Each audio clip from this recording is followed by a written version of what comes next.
In this exercise, we're going to see and compare the effects of each of the three auto commands. Notice that I have open fatherofoumoney.psd. I also have open the histogram panel, and I have source set to selected layer so that we're seeing the histograms for a single layer at a time. Now we're going to start with autotone, so I've selected the autotone layer here inside the layers panel. That's the top right fragment of money inside the composition.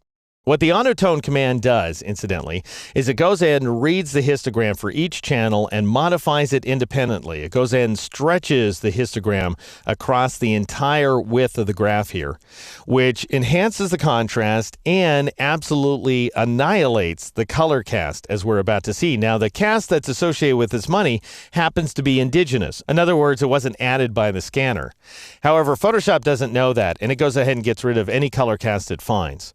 So go up to the image menu and notice if you load D keys, you don't have keyboard shortcuts for any of these commands. I've actually stolen them and assigned them to different features inside the software, in part because those shortcuts weren't all that memorable for these commands in the first place, and also because even though the auto commands are very useful learning tools, my guess is that you won't be using them often enough to warrant shortcuts.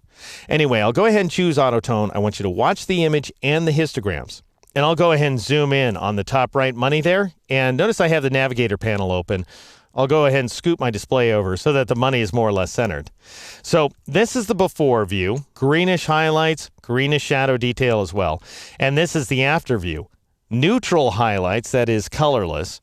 And then the shadows, if anything, are a little bit reddish. So what's going on there? Well, take a look at what's happened to each one of the histograms. It's been spread out across the width of the entire graph here. Also notice the composite view.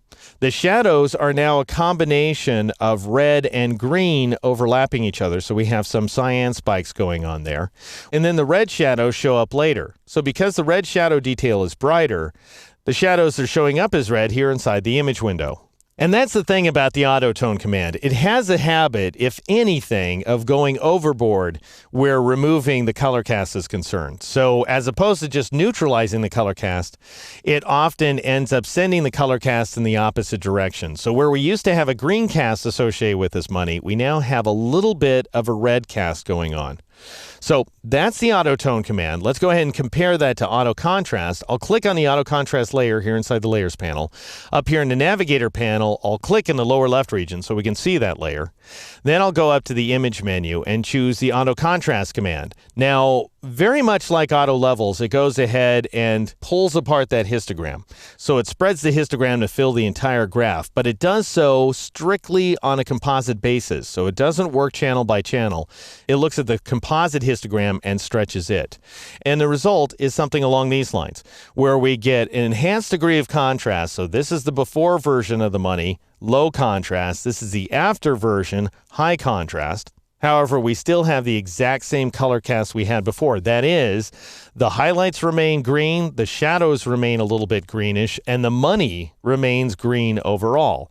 And of course, where this money is concerned, that's appropriate. So far, again, where this image is concerned, this is the most accurate correction. All right, I'm going to go ahead and scroll to the right here, again inside the navigator panel, and I'll click on auto color on the auto color layer to make it active since it's the remaining layer inside the composition. And then I'll go up to the image menu and choose the auto color command. Now what auto color is going to do, not only is it going to stretch each one of these histograms on a channel by channel basis, but it's going to weight the histograms a little differently than autotone did.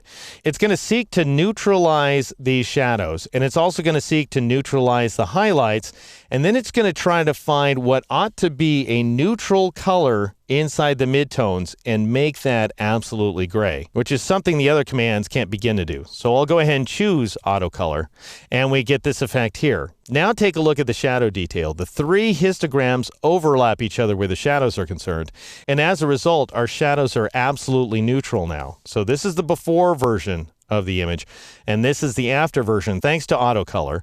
We also have very neutral shadows, more neutral than what we saw with auto levels, and we still have the obvious color inside the image. That is to say, the serial number is green, the seal is green, and we have some colorful threads going on in the background. And that is ultimately the difference between these three commands. I'll go ahead and zoom out so that we can see them compared to each other. Top left, we have the original version of the image, that is to say low contrast green color cast. Upper right, we have the auto levels version, possibly the highest contrast of the bunch, and an opposite reddish color cast.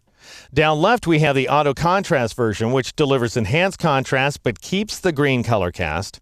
And then down right, we have auto color, more nuanced contrast as you can see, and the most neutrality of the bunch. In the next exercise, I'll show you how these commands fare when applied to a standard digital photograph.